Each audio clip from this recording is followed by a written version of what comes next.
My best friend pulled off my wig, laughed, then faked a charity in my name. When I begged her to stop using my diagnosis for clout, she smirked and said, "Cancer pays well, doesn't it?" I didn't say a word. That was 6 weeks ago. This morning, she was screaming outside my building, while her last brand dropped her mid-live stream. I was diagnosed with Hodgkin lymphoma when I was just 23 years old. I didn't tell anyone because the last thing I wanted was for anyone to treat me differently, but my balding gave me away. So when my friend Vanessa came over and saw my entire wig fall off, I had to tell her the truth. At first she started laughing, but when I told her it wasn't a joke, her eyes welled up with tears. "I'm so sorry, baby girl. I love you. We can make it through this." I hugged her back and she proceeded to pull my wig off again. This made me smile, and I was confident that she wouldn't treat me like I was made of glass. Well, the cancer started getting worse. I literally looked like one of those zombies from Plants vs. Zombies. So when Vanessa texted to confirm whether or not I could attend her birthday, I told her no, and proceeded to Zelle her $300 as an apology/early birthday gift. My explanation? I had chemo booked for Saturday morning and her party was that evening. Pretty effing solid, right? Well, Vanessa didn't think so. Isn't that a little selfish? It's like a 2-second procedure. I'm sure the time between 10 a.m. and 8 p.m. will be enough time to recover.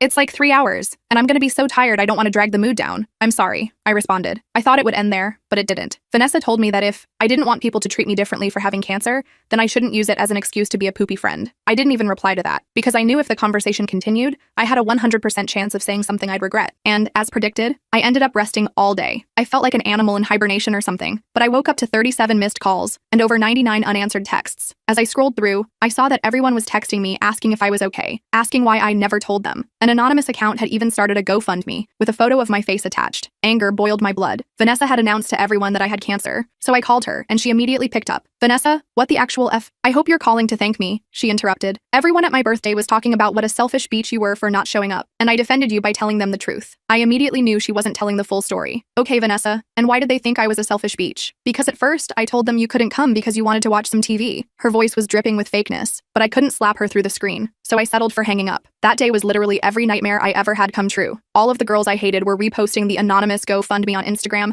captioned with the amount they had donated, and at least 1/3 of the texts were people sending me TikTok links to holistic healing BS. One was literally of a girl saying she cured her stage 4 lung cancer from drinking celery juice, with a commission link in bio for the magic blender she used. All this made me want to isolate myself even more, especially from Vanessa. I didn't reply to anyone except my mom, who asked if I was doing okay. Honestly, that month without Vanessa and her Paw Patrol was pretty peaceful. It gave me a lot less to think about and meant I could rest more. I also had more money, because I didn't have to Zelle people all the time to compensate for not spending time with them. This also meant Vanessa had a lot more money too, because on her Instagram stories she would update her followers every day on how I was doing, and claim that she was the only one I was willing to talk to. Of course, linked in every story was a link to a charity I'd never heard of before. It claimed to support all my daily expenses. We both knew it was a lie, but I didn't have the energy to deal with her. Honestly, my plan was to just let her do her thing. But when donations began to dwindle, she upped her game. At my expense, of course. She started taking old photos she had of me and using AI to edit them. She'd Photoshop them and make it look like I was on death's doorstep, and tell everyone I was diagnosed with stage 4 lung cancer, and if I didn't get life-saving, very expensive surgery within the next week, I was guaranteed to die. That's when I finally decided that enough was enough. I told her if she didn't take it down, I would expose her for her past BS. She didn't respond, but she did take it down. Well, kinda. 3 days later, I woke up to see that she had simply adjusted her angle. With the use of fake screenshots and old photos of me, Vanessa told her 300,000 followers that I had faked cancer, that I did it all for the money. I also noticed my phone had been bombarded with dozens of texts and missed calls. The first voicemail was angry. The second was threatening. By the 10th, I had already decided to ruin Vanessa's life. I can't tell you what I did next in this short video. I lay in bed staring at the ceiling, watching the shadows from my blinds make patterns as cars drove by outside. I was trying to process how my best friend had turned on me like this. My phone kept buzzing with notifications. I finally turned it off completely. I needed to think. The next morning, I dragged myself to my oncologist appointment. Dr. Patel, a kind woman in her 50s with gentle hands and a no-nonsense attitude, noticed something was off right away. My blood pressure was higher than usual, and I couldn't stop fidgeting during our checkup. I broke down and told her everything. She listened patiently, then offered to help. She said she could provide documentation proving my diagnosis if I needed it. I almost cried from relief. When I got home, I turned my phone back on. The messages had doubled. Some people were calling me a scammer, others were defending me. It was chaos. I saw that #cancerscammer was trending locally on Twitter. My hands were shaking so bad I could barely hold my phone. I decided to start with damage control. I took photos of my medical records, with personal info blacked out, and my prescription bottles lined up on my bathroom counter. I posted them on my Instagram with a simple caption, "The truth. I have cancer. Vanessa has been lying about me." Within minutes, Vanessa texted me, "Take that down now or I'll sue you for defamation." Her message was followed by 3 angry face emojis. I ignored her. Instead, I started messaging our mutual friends one by one, explaining the situation and showing them proof. Most were shocked. A few didn't believe me at first, but slowly, people started to understand. Then Vanessa upped her game. She posted a video of herself crying, mascara strategically smudged under her eyes, claiming I had manipulated her and that she had evidence I was faking. The video got thousands of views. People I didn't even know know were DMing me horrible things, calling me everything from attention seeker to psychopath. I felt like I was drowning. I couldn't eat or sleep. My mom noticed and insisted on staying with me for a few days. Having her there helped, but I still felt completely overwhelmed. The next day, I got a text from Terry, a guy who had dated Vanessa briefly last year before she dumped him for a DJ with better connections. He said he had information that might help me. We agreed to meet at a coffee shop near my apartment. Terry looked nervous when he arrived. He kept checking over his shoulder like he expected Vanessa to pop out of nowhere. He told me Vanessa had pulled similar stunts before. She had claimed her previous roommate had a rare sickness and collected money for her too. The roommate had moved out and cut all contact with Vanessa. She's done this before? I asked, feeling sick to my stomach. The chai latte I'd ordered sitting untouched between us. Terry nodded. She thrives on attention. And money, obviously. He showed me screenshots of conversations where Vanessa had bragged about how much money she was making from my cancer fund. She had even bought herself a new designer bag with the donations, posting it on her private Finsta account with the caption, "Cancer pays well." I felt a mix of rage and determination. This wasn't just about me anymore. She was scamming people who genuinely wanted to help someone with cancer. That was a new level of awful. I thanked Terry and went home to make a plan. I needed to be smart about this. Vanessa had a bigger platform than me, but I had the truth on my side. First, I created a document with all the evidence, medical records, screenshots of Vanessa's contradicting posts, Terry's information, and statements from my doctor. Then I reached out to Angela, a mutual friend who worked at a local news website. I asked if she'd be willing to help me tell my story. Angela was hesitant at first,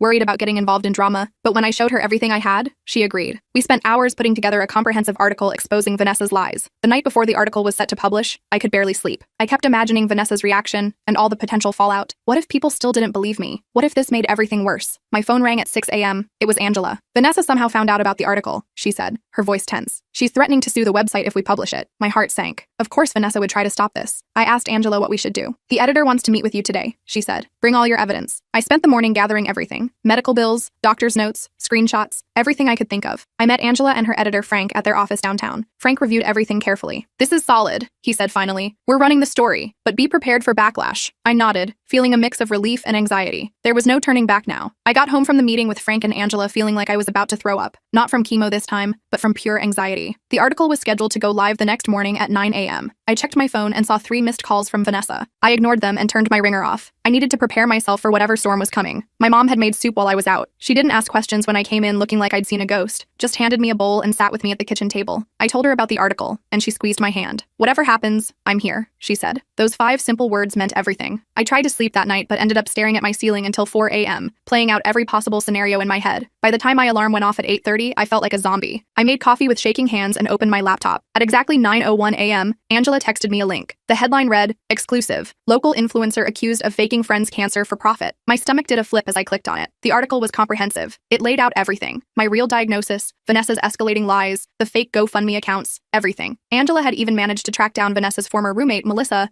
who confirmed Terry's story about Vanessa's previous scams. There were screenshots, quotes from my doctor, with my permission, and even financial records showing where some of the donation money had actually gone, straight into Vanessa's Venmo account. My phone started blowing up almost immediately. I turned it off completely and curled up on my couch, pulling a blanket over my head like I used to do as a kid when I was scared. My mom brought me tea and sat next to me, not saying anything, just being there. Around noon, I finally turned my phone back on. I had 147 text messages, 53 missed calls, and hundreds of Instagram notifications. I took a deep breath and started scrolling. Most of the messages were supportive. People I hadn't heard from in years were reaching out to apologize for believing Vanessa. A few were still angry, convinced I was the liar, but the tide was definitely turning. Then I saw Vanessa's response. She'd gone live on Instagram about an hour after the article dropped. I clicked on the saved video with trembling fingers. She was crying dramatically, her makeup perfectly smudged for maximum sympathy effect. "I can't believe someone I loved like a sister would do this to me," she sobbed. I was only trying to help her. If I got some details wrong, it's because she was so secretive about her condition. The comments were mixed. Some people were calling her out, posting links to the article. Others were defending her, saying I was just jealous of her popularity. It was surreal watching people debate my cancer diagnosis like it was a plot point in a reality show. My phone buzzed with a text from a number I didn't recognize. "You're dead meat, cancer girl." I felt a chill run down my spine. I showed it to my mom, who immediately called the police. They took a report but said there wasn't much they could do unless the threats became more specific. That night, someone threw an egg at my apartment window. I heard the splat and peeked through the blinds to see a car speeding away. I couldn't tell who it was, but I had a pretty good guess. I took a photo of the egg dripping down my window and sent it to Angela. She added it to the online version of the article. The next morning, I had my regular chemo appointment. I was terrified to leave my apartment, but my mom insisted on driving me. When we arrived at the cancer center, I kept my head down, afraid someone might recognize me from the article. As I settled into my usual chair by the window, my phone buzzed. It was a DM from @RealityCheckBlog, a popular local gossip account. "We have evidence Vanessa has been scamming people for years. Can we talk?" I showed the message to my mom, who looked skeptical. "Be careful," she warned. "This could be a trap." I messaged back asking for more details. While waiting for a response, I scrolled through my other messages. One caught my eye. It was from Alexa, a girl who had been in Vanessa's inner circle for years. "I need to talk to you. V isn't who everyone thinks she is." After my chemo session, feeling weak but determined, weekend, I agreed to meet Alexa at a quiet cafe near my apartment. My mom insisted on sitting at a nearby table, pretending to read a book while actually keeping watch. I was too tired to argue. Alexa showed up looking nervous, constantly checking over her shoulder. She was prettier in person than in her Instagram photos, with natural freckles she usually filtered out. She ordered a green tea and leaned in close. I've been friends with Vanessa since elevated school, she whispered. She's always been intense, but this is next level. Alexa told me Vanessa had been using the donation money to pay for a luxury apartment downtown,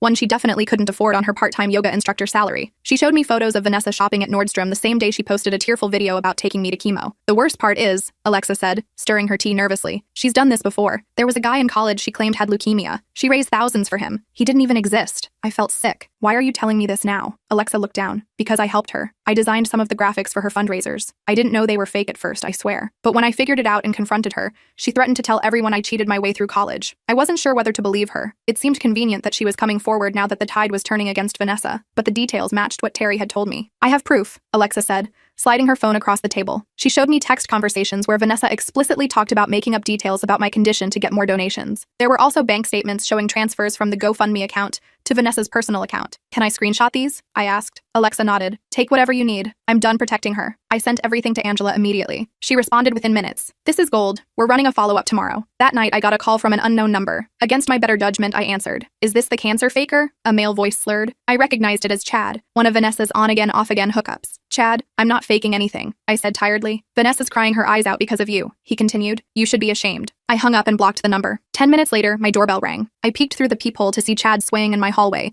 clearly intoxicated. My mom called 911 while I sat with my back against the door, heart pounding. The police came quickly and escorted Chad away. They asked if I wanted to press charges, but I was too exhausted to deal with more drama. I just wanted him gone. The second article dropped the next morning. This one was even more damning, with Alexa going on record about Vanessa's history of scams. It included screenshots of Vanessa's private messages discussing how to make my cancer story more dramatic to get more donations. Vanessa's response was swift and vicious. She posted a 15-minute video claiming Alexa had always been jealous of her and had doctored the screenshots. She said I had manipulated everyone and that she had only ever tried to help me. The comments were overwhelmingly skeptical of her story this time. Then something unexpected happened. People started tagging me in posts showing Vanessa at a spa the previous weekend, the same weekend she had claimed to be nursing me through a particularly rough chemo session. She was getting a $300 facial while posting about my struggle. The evidence was piling up against her. Her follower count started dropping dramatically. Brands she had partnerships with began quietly removing her sponsored content from their pages. But Vanessa wasn't going down without a fight. She showed up at my apartment building that afternoon, demanding to see me. The security guard, who had been briefed about the situation, refused to let her up. She caused such a scene that someone recorded it and posted it online. The video of her screaming that I was ruining her life went viral locally. I was starting to feel like I was living in a bizarre reality show. My cancer had become secondary to this drama, which was both disturbing and strangely relieving. At least people weren't sending me celery juice recipes anymore. The next day, I got a call from Rory, who ran the largest cancer support group in our city. They had seen the articles and wanted to know if I needed any resources or support. I broke down crying on the phone, overwhelmed by the simple kindness of someone actually asking what I needed, rather than telling me what I should do. Rory invited me to attend their next meeting. I was hesitant. I still didn't love the idea of being cancer girl, but I agreed to try it once. The support group met in a community center downtown. My mom dropped me off, promising to pick me up in 2 hours. I walked in feeling self-conscious in my wig and oversized sweater that hid how thin I'd become. The room was filled with people of all ages. Some clearly had cancer, bald heads, port access shirts, the telltale pallor I recognized from my own mirror. Others looked like regular people, maybe family members or survivors. A woman named Helen welcomed me with a warm smile. She had short gray hair that was clearly growing back after chemo and bright purple glasses that matched her scarf. First time? She asked gently. I nodded, feeling suddenly shy. Well, we don't bite, she said, unless you're hiding cookies. Then all bets are off. I found myself smiling despite my nerves. Helen introduced me to a few other people,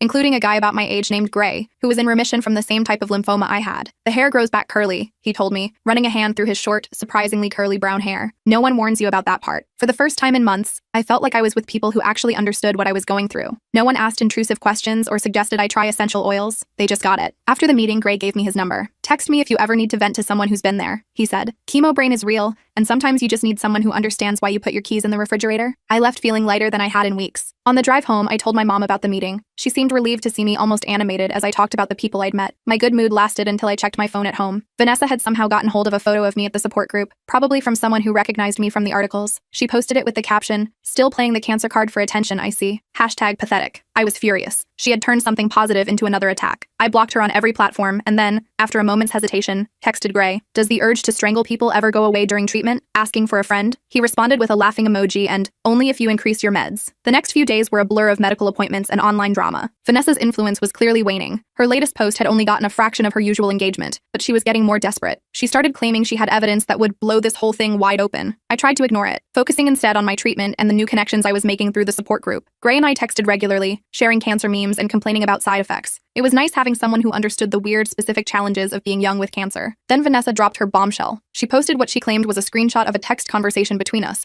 where I allegedly admitted to exaggerating my diagnosis for attention. The text bubbles were the wrong color for my phone, and the me in the conversation used phrases I would never say, like cancer clout and sympathy points. It was obviously fake, but some people were still buying it. I was at my lowest point emotionally when I got an unexpected message from @RealityCheck blog again. "We've been investigating Vanessa. You're not her first victim. Call us." I was wary but desperate. I called the number they provided and was connected to a woman named Noel, who explained she ran the blog with her partner. They had been tracking Vanessa's scams for over a year after receiving tips from multiple sources. "We have evidence she's done this at least 3 times before," Noel said. "Different illnesses, different victims, same scam." Noel asked if I would be willing to go on record for a comprehensive expose they were preparing. I hesitated, not wanting to feed the drama machine any further, but the thought of Vanessa doing this to someone else made me sick. "What exactly do you need from me?" I asked. "Just your story, in your own words," Noel replied, "and permission to use the evidence you've already gathered." I agreed to meet with them the following day. My mom insisted on coming with me, still suspicious that this could be another trap. We met Noel and her partner, Andy, at a quiet coffee shop. They were both in their 30s, professional and serious. They showed us their previous work, legitimate investigative pieces on local scams and corruption. This wasn't just a gossip blog. They did real journalism. They laid out what they had discovered. Vanessa had run similar scams in 3 different cities before moving here. She would befriend someone vulnerable, either invent or exaggerate their illness, raise money supposedly for their care, and then pocket most of it. When people got suspicious, she would turn the tables and claim she was the victim. "The pattern is identical every time," Andy explained, showing me a timeline they had created. "The only difference is that you're the first person to fight back effectively." I told them my complete story, from diagnosis to the current situation. They recorded our conversation and took notes, asking thoughtful questions that showed they had done their research. "We're publishing this tomorrow," Noel said when we finished. "Be prepared for backlash. Vanessa won't go down quietly." They were right. The expose was comprehensive and damning. It included testimony from 2 of Vanessa's previous victims, financial records showing her pattern of fraud,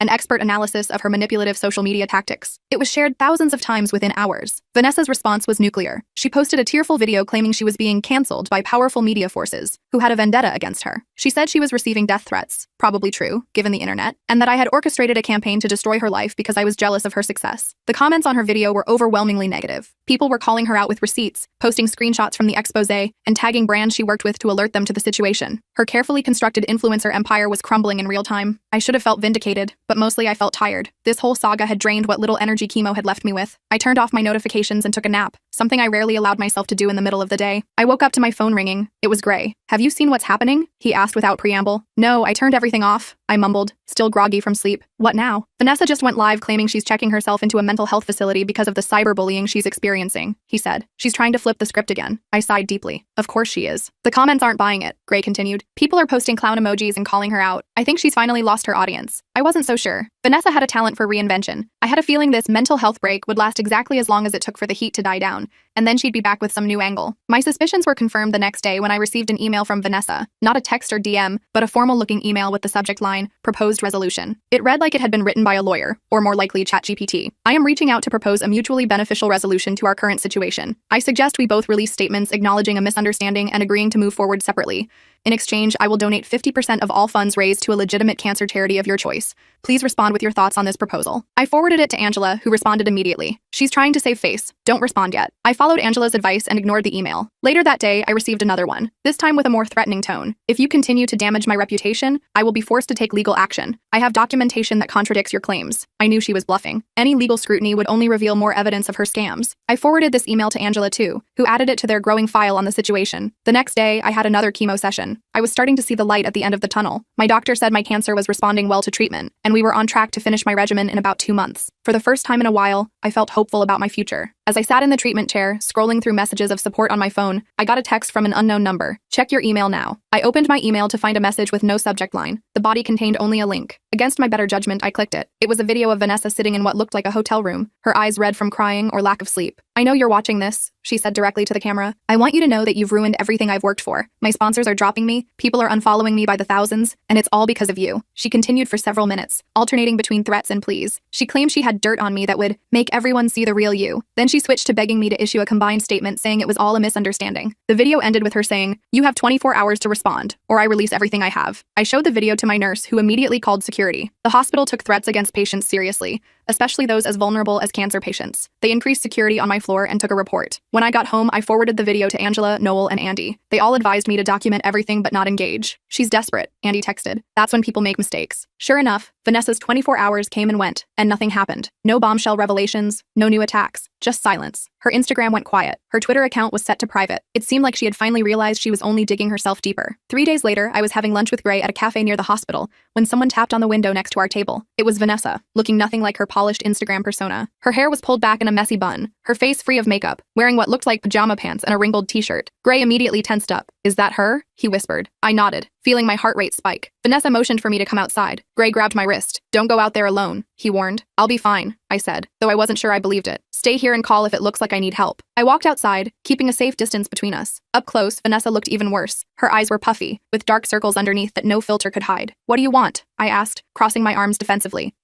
She started, then stopped, looking down at her feet. I wanted to see you in person, to explain. Explain what? How you used my cancer to scam people? How you tried to destroy my reputation when I called you out? What exactly is there to explain, Vanessa? She flinched at my tone. I never meant for it to go this far, she said quietly. It started as just a small fundraiser, but then people kept donating, and it felt good to be the one helping you, to be the center of attention for doing something good. I stared at her in disbelief. You weren't helping me. You were helping yourself to money that people thought was going to my medical bills. I know, she whispered. I know that now. I've lost everything. My sponsors, my followers, my friends, even my parents are barely speaking to me. For a moment, I almost felt sorry for her. Then I remembered all the stress she had caused me during the hardest time of my life, all the lies she had told, all the money she had essentially stolen from well-meaning people. What do you want from me, Vanessa? Forgiveness? Understanding? Because I don't have either of those things for you right now. She looked up, tears streaming down her face. I don't know what I want. I don't know how to fix this. You can't fix it, I said firmly. You can only move forward. Return the money you took, get some help, and leave me alone. I turned to go back inside, but she grabbed my arm. Wait, I really am sorry. I know that doesn't change anything, but I am. I gently removed her hand from my arm. You're right. It doesn't change anything. As I walked back into the cafe, I saw Gray watching intently, phone in hand, ready to call for help if needed. I slid back into my seat, feeling drained but somehow lighter. You okay? He asked, concern evident in his voice. I nodded slowly. Yeah, I think I am. That night, Vanessa posted one final message on her Instagram before deactivating her account. It was a simple text post that read, taking time away to reflect and grow. I'm sorry to those I've hurt. No excuses, no deflection, just a simple apology. It wasn't enough, not by a long poop, but it was something. The next few weeks were blessedly drama-free. I focused on my treatment, my support group, and rebuilding my energy. Gray and I started dating, taking things slow given my health situation. He understood my limitations in a way no healthy person could, never making me feel bad when I had to cancel plans because I was too exhausted or sick. 1 month later, I received an unexpected package. Inside was a cashier's check for $7,500 and a handwritten note. This is all the money I collected in your name. I'm sorry it took so long to return it. V. I verified with the bank that the check was legitimate. Then I donated the entire amount to the Cancer Support Center where I had found so much help, specifying that it should go toward their financial assistance program for young adults with cancer. As I walked out of the bank, I felt like a chapter was finally closing. Vanessa had caused immense damage, but in a strange way, she had also led me to find strength I didn't know I had, and connections with people who truly understood what I was going through. My phone buzzed with a text from Gray. Scan results today, right? Want company? I smiled and texted back, yes, please. Doctor says things are looking good. And they were. Not just the scan results, which showed my cancer responding well to treatment, but everything else too. I had survived not just cancer, but also one of the most bizarre betrayals imaginable. Whatever came next, I knew I could handle it. The following week, I returned to the support group meeting with good news to share. My latest scans showed the tumor had shrunk significantly, and my doctor was optimistic about my prognosis. As I shared my update, I noticed a new face in the group, a young woman who looked as terrified as I had felt at my first meeting. After the session ended, I approached her and introduced myself. Her name was Amelia, and she had just been diagnosed with chest cancer at 25. She looked at me with the same desperate hope I'd once had, searching for proof that she could survive this. It's overwhelming at first, I told her, but you're not alone. I gave her my number and told her she could text me anytime. As we talked, I realized how much I had changed in the past few months. Cancer and Vanessa's betrayal had stripped away so much, but they had also revealed what truly mattered. Later that night, I received a text from Amelia. Thank you for talking to me today. It helped more than you know. I smiled as I texted back. That's what we do. We help each other through. And that, I realized, was the truth Vanessa had never understood. Real support isn't about attention or praise or social media clout.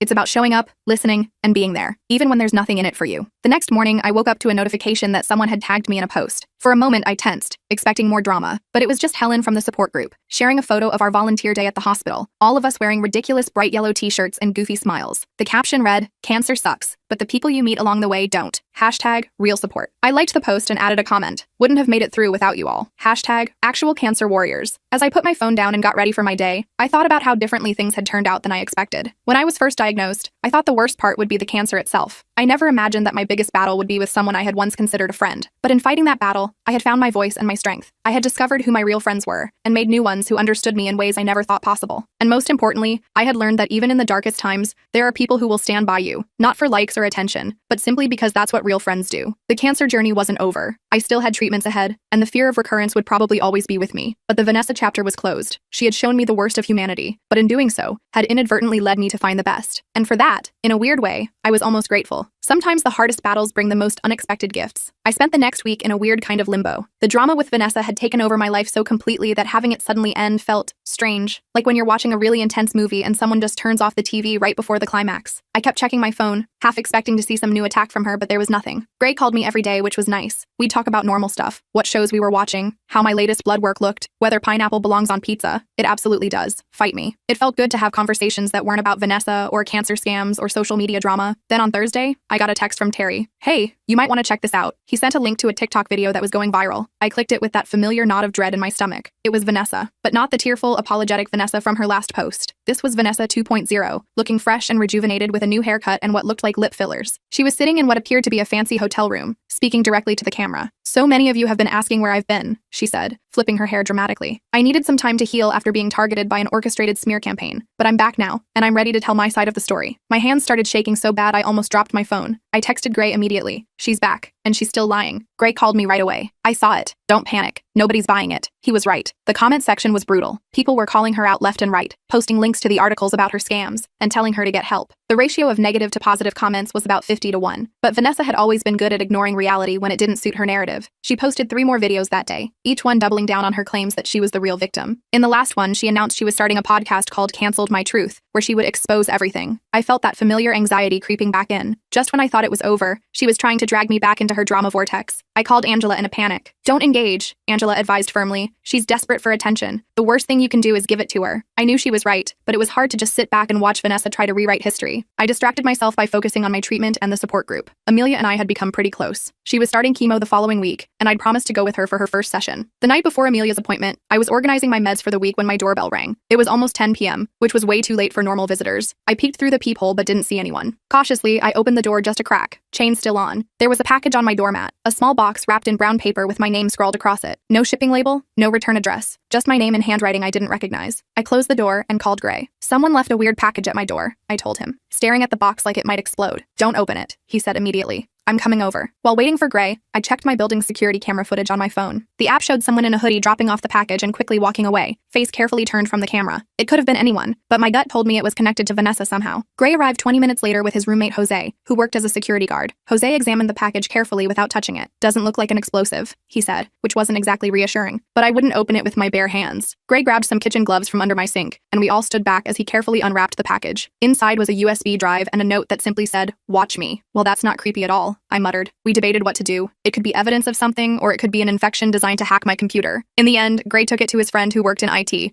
who checked it on a secure computer. The next morning, Gray called me while I was getting ready to meet Amelia. "You're not going to believe what's on that drive," he said, his voice tense with excitement. "What is it?" I asked, trying to put my wig on one-handed while holding the phone. Videos, dozens of them, of Vanessa planning everything. She recorded herself talking about how she was going to use your cancer to get famous. There's one where she's literally counting money from the fundraiser and laughing about how easy it was to trick people. I sat down hard on my bed. Are you serious? Who would send that to me? There's a video message at the end from someone named Jade. Says she was Vanessa's roommate for the past month and found the drive when Vanessa left it behind after moving out suddenly. Apparently, Vanessa kept it as some kind of twisted diary. My mind was racing. This was exactly what we needed to completely discredit Vanessa once and for all, but something felt off about it. It seems too convenient, I said slowly. Like, why would Vanessa record herself doing all this illicit stuff? Narcissism? Gray suggested. The IT guy says the videos are definitely real, not AI or anything, and the timestamps match up with everything that happened. I was still suspicious, but I had to go meet Amelia. I told Gray to make copies of everything and not do anything with the videos until I got back. The chemo center was busy that morning. I found Amelia in the waiting room looking terrified. Her mom was with her,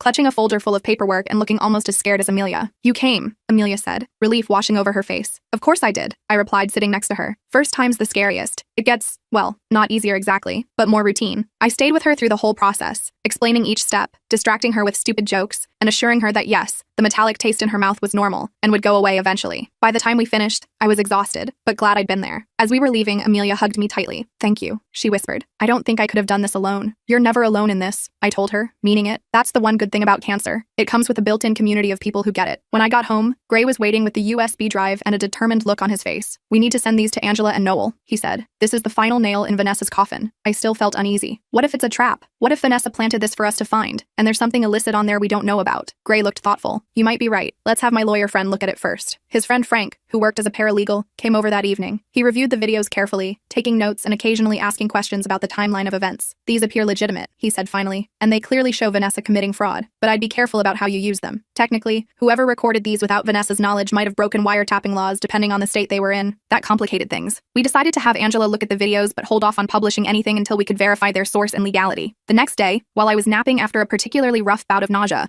my phone started blowing up with notifications. I groggily checked it to find dozens of messages from friends and support group members, all saying variations of, "Have you seen this?" Vanessa had launched her podcast. The first episode was titled, "Cancer, Clout, and Cancellation, My Side of the Story." The thumbnail showed her looking somber in black and white, like she was in some kind of documentary about crimes against humanity. I didn't want to listen to it, but I knew I had to. I put in my earbuds and hit play, bracing myself for more lies. What I heard instead left me speechless. "I've been lying to you all," Vanessa's voice said clearly. "I've been lying to myself. The truth is, I exploited my friend's cancer for attention and money. I manipulated situations, twisted facts, and when I got caught, I tried to blame the victim, my friend who was literally fighting for her life while I was fighting for Instagram likes." I sat up in bed, completely confused. This couldn't be real. Vanessa would never admit to any of this. "You're probably wondering why I'm confessing now," she continued. "Last week, someone sent me a USB drive containing videos I recorded of myself planning this whole scheme, videos I never thought anyone would see. They threatened to release them if I didn't come clean. So here I am, coming clean." My jaw dropped. Someone had sent her the same videos they'd sent to me, or more likely, they'd sent her copies and told her they'd sent the originals to me. "I won't name the friend I hurt," Vanessa said, her voice cracking slightly. "She deserves her privacy, but I want her to know I'm truly sorry. What I did was unforgivable. I'm not asking for forgiveness. I'm not asking for understanding. I just want to acknowledge the harm I caused." The rest of the podcast was a detailed confession of everything she'd done, from the initial fundraiser to the fake screenshots to the smear campaign. She ended by announcing she was shutting down all her social media accounts and donating every cent she'd made from her influencer career to cancer research. I sat in stunned silence after it ended. This was the last thing I'd expected. I called Gray immediately. "Are you listening to this?" I asked when he picked up. "Yeah," he said, sounding as shocked as I felt. "Do you think she means it?" "I have no idea," I admitted, but someone clearly forced her hand with those videos. We still didn't know who had sent the USB drives or how they'd gotten the videos in the first place. The mysterious Jade never came forward, and despite Gray's IT friend trying to trace the podcast's upload location, we couldn't figure out who had pressured Vanessa into confessing. The aftermath was surprisingly quiet. Vanessa made good on her promise to shut down her social media. Her podcast episode went viral, but she never recorded another one. The drama that had consumed my life for months just ended. 2 weeks later, I received an official-looking letter from a law firm. Inside was a cashier's check for $23,500 and a brief note stating this represented the full amount of donations Vanessa had collected in my name, plus interest. There was no personal message, just a legal document I had to sign confirming I'd received the funds. I decided to donate half to the cancer center and use the other half to start a small emergency fund for young cancer patients who needed help with bills or rent during treatment. It felt like the right way to bring something positive out of the whole mess. My treatment continued. Some days were better than others. On the bad days, Gray would come over with soup and silly movies. On the good days, we'd go for short walks or sit in the park, making up stories about the people who passed by. Amelia joined us sometimes, her own treatment progressing alongside mine. 3 months later, I had my final chemo session. The nurses threw a little party with cupcakes and sparkling cider. They gave me a certificate that said Cancer Warrior in Comic Sans font with clip art of boxing gloves. It was cheesy as hell and I loved it. My hair started growing back, just like Gray had said, weirdly curly and a slightly different color than before. I donated all my wigs to the cancer center, except for one bright purple one I kept just for fun. One evening, as Gray and I were walking through the park near my apartment, enjoying the first truly warm day of spring, I spotted a familiar figure sitting alone on a bench. It took me a moment to recognize her without the perfect makeup and carefully styled hair, but it was definitely Vanessa. She looked up and saw me at the same moment. For a second, we just stared at each other. Then she stood up, hesitated, and slowly walked toward us. Gray squeezed my hand. "We can leave if you want," he whispered. I shook my head. "It's okay." Vanessa stopped a few feet away from us. She looked different, thinner, with dark circles under her eyes, wearing plain jeans and a sweatshirt instead of her usual trendy outfits. "Hi," she said simply. "Hi," I replied. An awkward silence stretched between us. "You look good," she finally said. "Your hair's growing back." I touched my short curls self-consciously. "Yeah, it's different than before." "I like it," she said, then quickly added, "Not that my opinion matters." Another silence. "I meant what I said," she blurted out suddenly. "In the podcast. I'm really sorry. I know that doesn't fix anything, but I am." I studied her face, looking for signs of the old manipulative Vanessa, but all I saw was exhaustion and genuine regret. "What are you doing now?" I asked, not ready to address her apology yet. Working at a coffee shop, she said with a small shrug. And therapy. Lots of therapy. Turns out I have some issues to work through. I couldn't help but laugh a little at the understatement. Yeah, I'd say so. She smiled tentatively. I'm moving next month. Fresh start in a new city where nobody knows me. That's probably a good idea, I said. I just wanted to say goodbye. And sorry. Again. She glanced at Gray, then back to me. I'm glad you have good people around you. You deserve that. I nodded, not sure what else to say. Part of me wanted to scream at her for everything she'd put me through. Another part recognized that she was trying to change, and that took a certain kind of courage. I hope you find whatever you're looking for, I said finally. And I hope you become someone better than who you were. Me too, she said quietly. She gave a small wave and walked away, shoulders hunched slightly like she was carrying a heavy backpack. Gray and I watched her go. You okay? He asked. Yeah, I said, surprised to find it was true. I really am. 6 months later, I got the news I'd been hoping for. My cancer was in remission. The doctors would continue monitoring me closely, but for now, I was cancer-free. I celebrated by having dinner with my mom, Gray, and friends from the support group, including Amelia, who was responding well to her own treatment. I never heard from Vanessa again, though occasionally I'd see someone who looked like her on the street and feel a brief jolt of anxiety before realizing it was a stranger. The whole experience had left its mark on me, changing how I viewed friendship and trust. But it had also shown me the power of community, not the fake, performative kind that Vanessa had created on social media,